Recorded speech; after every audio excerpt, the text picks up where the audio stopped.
ಇನ್ನು ಸಂಕ್ರಾಂತಿ ನಂತರದಲ್ಲಿ ಜೆಡಿಎಸ್ನಲ್ಲಿ ಹೊಸ ಪರ್ವ ಶುರುವಾದಂತೆ ಕಾಣಿಸ್ತಾ ಇದೆ. ನಿಖಿಲ್ ಕುಮಾರಸ್ವಾಮಿಗೆ ರಾಜ್ಯಾಧ್ಯಕ್ಷ ಪಟ್ಟ ಫಿಕ್ಸ್ ಅಂತ ಹೇಳಲಾಗ್ತಾ ಇದೆ. ಜನವರಿಯಲ್ಲಿ ನಿಖಿಲ್ ಹೆಗಲಿಗೆ ಜೆಡಿಎಸ್ನ ಸಾರಥ್ಯ. ಸಂಕ್ರಾಂತಿಯ ಬಳಿಕ ಜೆಡಿಎಸ್ನಲ್ಲಿ ಹೊಸ ಪರ್ವ. ಎಚ್ಡಿಕೆ ಕೇಂದ್ರ ಸಚಿವರಾದ ನಂತರದಲ್ಲಿ ನಿಖಿಲ್ ಕುಮಾರಸ್ವಾಮಿ ಅವರ ಹೆಸರು ಬಹಳ ಚರ್ಚೆಯಲ್ಲಿದೆ. ರಾಜ್ಯದಲ್ಲಿ ಪಕ್ಷವನ್ನ ಸಂಘಟಿಸಲು ಸೂಕ್ತ ನಾಯಕನ ಕೊರತೆ ಇರೋದು. ನಿಖಿಲ್ಗೆ ರಾಜ್ಯದಾದ್ಯಂತ ಪ್ರವಾಸವನ್ನ ಮಾಡುವುದಕ್ಕೆ ಸೂಚನೆ ಕೊಡಲಾಗಿದೆ. ಸದಸ್ಯತ್ವ ನೋಂದಣಿ, ಸಂಘಟನೆ ಸೇರಿ ಅನೇಕ ಜವಾಬ್ದಾರಿಗಳನ್ನ ಕೊಡಲಾಗಿದೆ. ಎಲ್ಲ ನಾಯಕರನ್ನ ಸಮಾಧಾನ ಪಡಿಸುವಂತದ್ದಾಗಿರಬಹುದು. ಜನವರಿ ತಿಂಗಳಲ್ಲೇ ನಿಖಿಲ್ ಹೆಸರು ಅಧಿಕೃತ ಘೋಷಣೆ ಒಂದೇ ಬಾಕಿ ಇರುವುದು. ಸಂಕ್ರಾಂತಿಯ ನಂತರದಲ್ಲಿ ಜೆಡಿಎಸ್ನಲ್ಲೂ ಕೂಡ ಒಂದು ದೊಡ್ಡ ಬದಲಾವಣೆ ಆಗುವಂತಹ ಸಾಧ್ಯತೆಗಳು ಇದೆ. ಇನ್ನಷ್ಟು ಡೀಟೇಲ್ಸ್ ಕೊಡ್ತಾರೆ ನಮ್ಮ ಪ್ರತಿನಿಧಿ ಸುರೇಶ್ ಸಂಪರ್ಕದಲ್ಲಿದ್ದಾರೆ. ಸುರೇಶ್, ದೇವೇಗೌಡರಿಗೂ ಕೂಡ ಒಂದು ದೊಡ್ಡ ಟೆನ್ಷನ್ ಆಗಿತ್ತು. ಯಾಕಂದ್ರೆ ಕುಮಾರಸ್ವಾಮಿ ಅವರೀಗ ಕೇಂದ್ರ ರಾಷ್ಟ್ರ ರಾಜಕಾರಣದ ಕಡೆ ಮುಖ ಮಾಡಿದ ನಂತರದಲ್ಲಿ ರಾಜ್ಯದಲ್ಲಿ ಪಕ್ಷ ಸಂಘಟನೆಯನ್ನ ಮಾಡೋದು ಯಾರು, ಪಕ್ಷದ ಜವಾಬ್ದಾರಿಯನ್ನು ವಹಿಸಿಕೊಳ್ಳುವಂತವರು ಯಾರು ಅನ್ನುವಂಥ ದೊಡ್ಡ ಟೆನ್ಷನ್ ಇತ್ತು.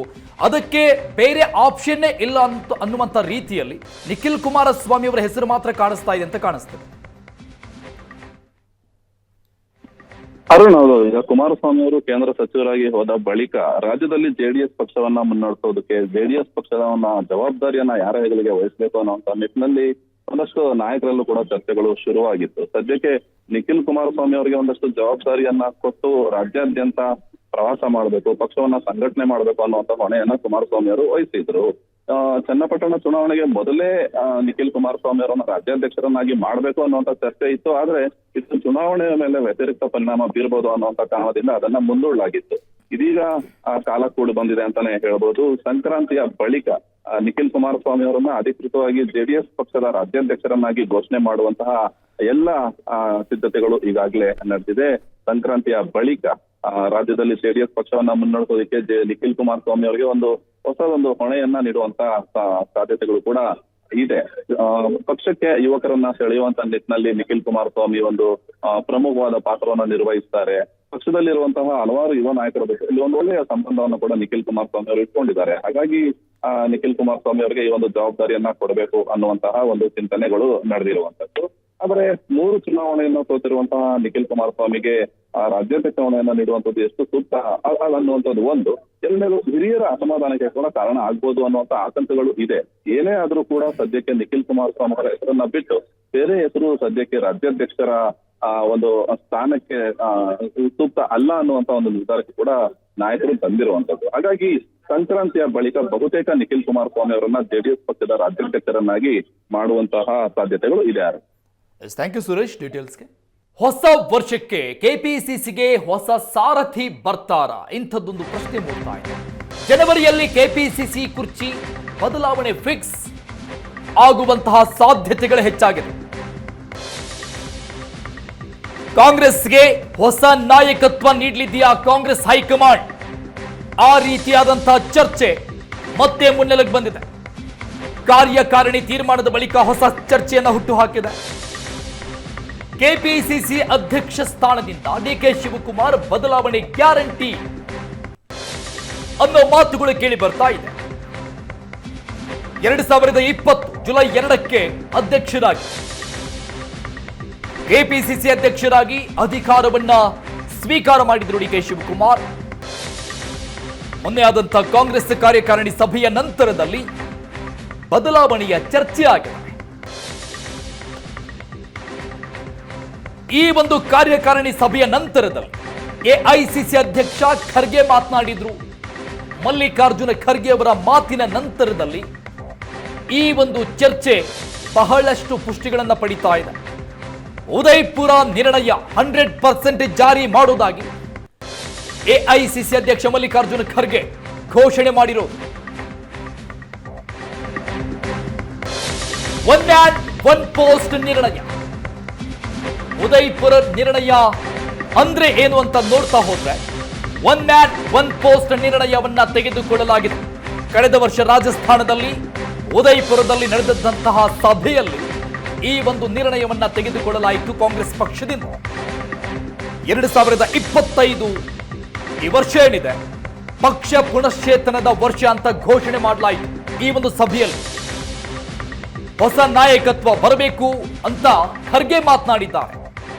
5 ವರ್ಷ ಕಂಪ್ಲೀಟ್ ಮಾಡಿರುವಂತಹ ಜಿಲ್ಲಾಧ್ಯಕ್ಷರಿಗೂ ಕೂಡ ಕೋಕನ್ನ ಕೊಡೋದು ಅಂದ್ರೆ ಸಂಪೂರ್ಣವಾಗಿ ನಾಯಕತ್ವವನ್ನ ಬದಲಾವಣೆ ಮಾಡುವಂತಹ ದೃಷ್ಟಿಯಿಂದ ಈ ಒಂದು ಉದಯಪುರ ನಿರ್ಣಯ, ಒನ್ ಮ್ಯಾನ್ ಒನ್ ಪೋಸ್ಟ್ ನಿರ್ಣಯ ಜಾರಿ ಮಾಡ್ತೀವಿ ಅಂತ ಘೋಷಣೆ ಮಾಡಿದ್ದಾರೆ ಎಐಸಿಸಿ ಅಧ್ಯಕ್ಷ ಮಲ್ಲಿಕಾರ್ಜುನ ಖರ್ಗೆ.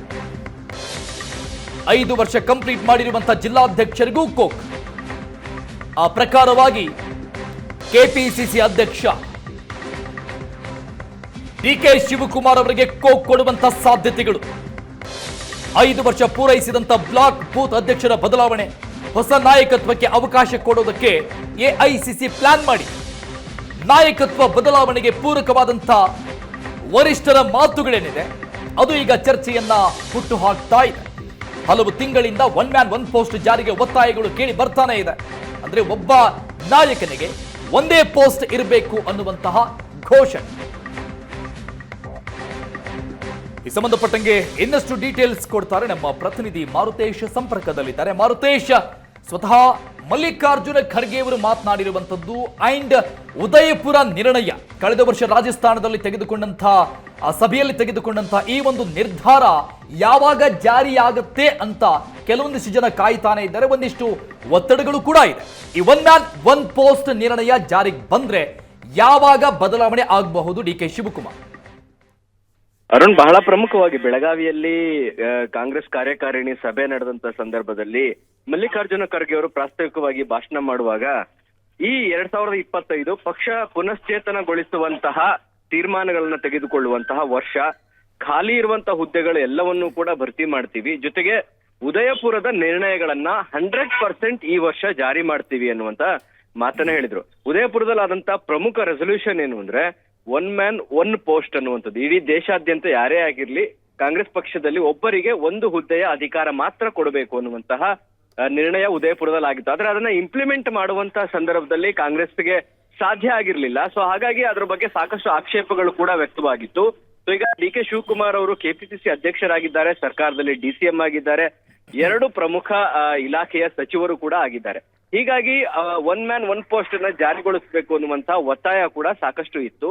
ಸೊ ಹಾಗಾಗಿ ಮೊನ್ನೆ ಬೆಳಗಾವಿಯಲ್ಲಿ ಆದಂತಹ ಕಾರ್ಯಕಾರಿಣಿಯಲ್ಲಿ ಮಲ್ಲಿಕಾರ್ಜುನ ಖರ್ಗೆ ಅವರೇ 100% ಉದಯಪುರದ ರೆಸೊಲ್ಯೂಷನ್ಸ್ ಗಳನ್ನ ಇಂಪ್ಲಿಮೆಂಟ್ ಮಾಡ್ತೀವಿ ಅನ್ನುವಂತ ಘೋಷಣೆ ಮಾಡಿರೋದ್ರಿಂದ ಸಹಜವಾಗಿ ಈಗ ಕಾಂಗ್ರೆಸ್ನ ಒಳಗೆ ಈ ಚರ್ಚೆ ಬಹಳ ಗಂಭೀರವಾಗಿ ಆರಂಭ ಆಗಿದೆ. ಒಂದು ಕಡೆ ಕ್ಯಾಬಿನೆಟ್ ರೀಶಫಲ್ ಜೊತೆಗೆ ಕೆಪಿಸಿಸಿ ಅಧ್ಯಕ್ಷರ ಬದಲಾವಣೆ ಕೂಡ ಆಗುತ್ತೆ ಅನ್ನುವಂತ ಚರ್ಚೆಗಳು ನಡೆದಿತ್ತು. ಅದಕ್ಕೆ ಪೂರಕ ಅನ್ನುವಂತೆ ಬೆಳಗಾವಿಯ ಕಾರ್ಯಕಾರಿಣಿ ಸಭೆಯಲ್ಲಿ ಮಲ್ಲಿಕಾರ್ಜುನ ಖರ್ಗೆ ಅವರ ಘೋಷಣೆಯನ್ನ ಗಮನಿಸಿದಾಗ, ಅಂದ್ರೆ ಈ ವರ್ಷ ಪಕ್ಷ ಸಂಘಟನೆಗೆ ಹೆಚ್ಚು ಒತ್ತು ಕೊಡಬೇಕು, ಹೊಸ ಬದಲಾವಣೆ ಆಗ್ಬೇಕು, ಹೊಸ ನಾಯಕತ್ವಗಳು ಬರಬೇಕು ಅನ್ನುವಂತ ಮಾತನಾಡಿದ್ದಾರೆ. ಜೊತೆಗೆ 5 ವರ್ಷ ಯಾರ್ಯಾರು ಬೂತ್ ಅಧ್ಯಕ್ಷರು, ಜಿಲ್ಲಾಧ್ಯಕ್ಷರುಗಳಿದ್ದಾರೆ ಅವ್ರನ್ನೆಲ್ಲರನ್ನೂ ಬದಲಾಯಿಸಿ ಹೊಸಬರಿಗೆ ನಾಯಕತ್ವವನ್ನ ವಹಿಸಬೇಕು, ಆಗ ಪಕ್ಷ ಪುನಶ್ಚೇತನ ಆಗುತ್ತೆ, ಸಂಘಟನೆಗಳು ಕೂಡ ಸದೃಢವಾಗಿರ್ತವೆ ಅನ್ನುವಂತಹ ಮಾತನ್ನು ಹೇಳಿದ್ದಾರೆ. ಹಾಗಾಗಿ ಈಗ ಕೆಪಿಸಿಸಿ ಅಧ್ಯಕ್ಷರ ಬದಲಾವಣೆ ಚರ್ಚೆ ಬಹಳ ಗಂಭೀರವಾಗಿ ಆಗ್ತಾ ಇದೆ. ಯಾಕಂದ್ರೆ ರಾಜ್ಯದಲ್ಲೂ ಕೂಡ ಹಲವು ಸಚಿವರು ರಾಜಣ್ಣ ಹಾದಿಯಾಗಿ ಎಲ್ಲರೂ ಕೂಡ one man one post, even Parameshwar ಅವರು ಕೂಡ ಮಾತನಾಡಿದ್ರು. ಒನ್ ಮ್ಯಾನ್ ಒನ್ ಪೋಸ್ಟ್ ಅನ್ನುವಂಥದ್ದು ಉದಯಪುರದ ರೆಸೊಲ್ಯೂಷನ್ ಅಲ್ಲಿ ಇತ್ತು, ಆದ್ರೆ ಅದನ್ನ ಇಂಪ್ಲಿಮೆಂಟೇಷನ್ ಆಗಿರ್ಲಿಲ್ಲ. ನಾವು ಅದನ್ನ ಇಂಪ್ಲಿಮೆಂಟ್ ಮಾಡಿ ಅಂತೇಳಿ ಕೇಳ್ತಾ ಇದ್ದೀವಿ ಅನ್ನೋದನ್ನು ಕೂಡ ಹೇಳಿದ್ರು. ಅಂದ್ರೆ ಹೈಕಮಾಂಡ್ಗೂ ಕೂಡ ಒನ್ ಮ್ಯಾನ್ ಒನ್ ಪೋಸ್ಟ್ ನ ಬಗ್ಗೆ ಹಲವು ದೂರುಗಳು ಬಂದಿತ್ತು. ಸೊ ಆ ಕಾರಣಕ್ಕಾಗಿ ಮಲ್ಲಿಕಾರ್ಜುನ ಖರ್ಗೆ ಅವರು ಹೇಳಿರುವಂತಹ ಮಾತು ಈಗ ಕಾಂಗ್ರೆಸ್ ವಲಯದಲ್ಲಿ ಚರ್ಚೆಗೆ ಕಾರಣ ಆಗಿದೆ. ಜೊತೆಗೆ ಅಧ್ಯಕ್ಷರ ಬದಲಾವಣೆ ನಿಶ್ಚಿತ ಅನ್ನೋ ರೀತಿ ಚರ್ಚೆಗಳು ನಡೀತಾ ಇದ್ದಾವೆ. Arun, thank you Maruthesh ಡೀಟೇಲ್ಸ್ಗೆ.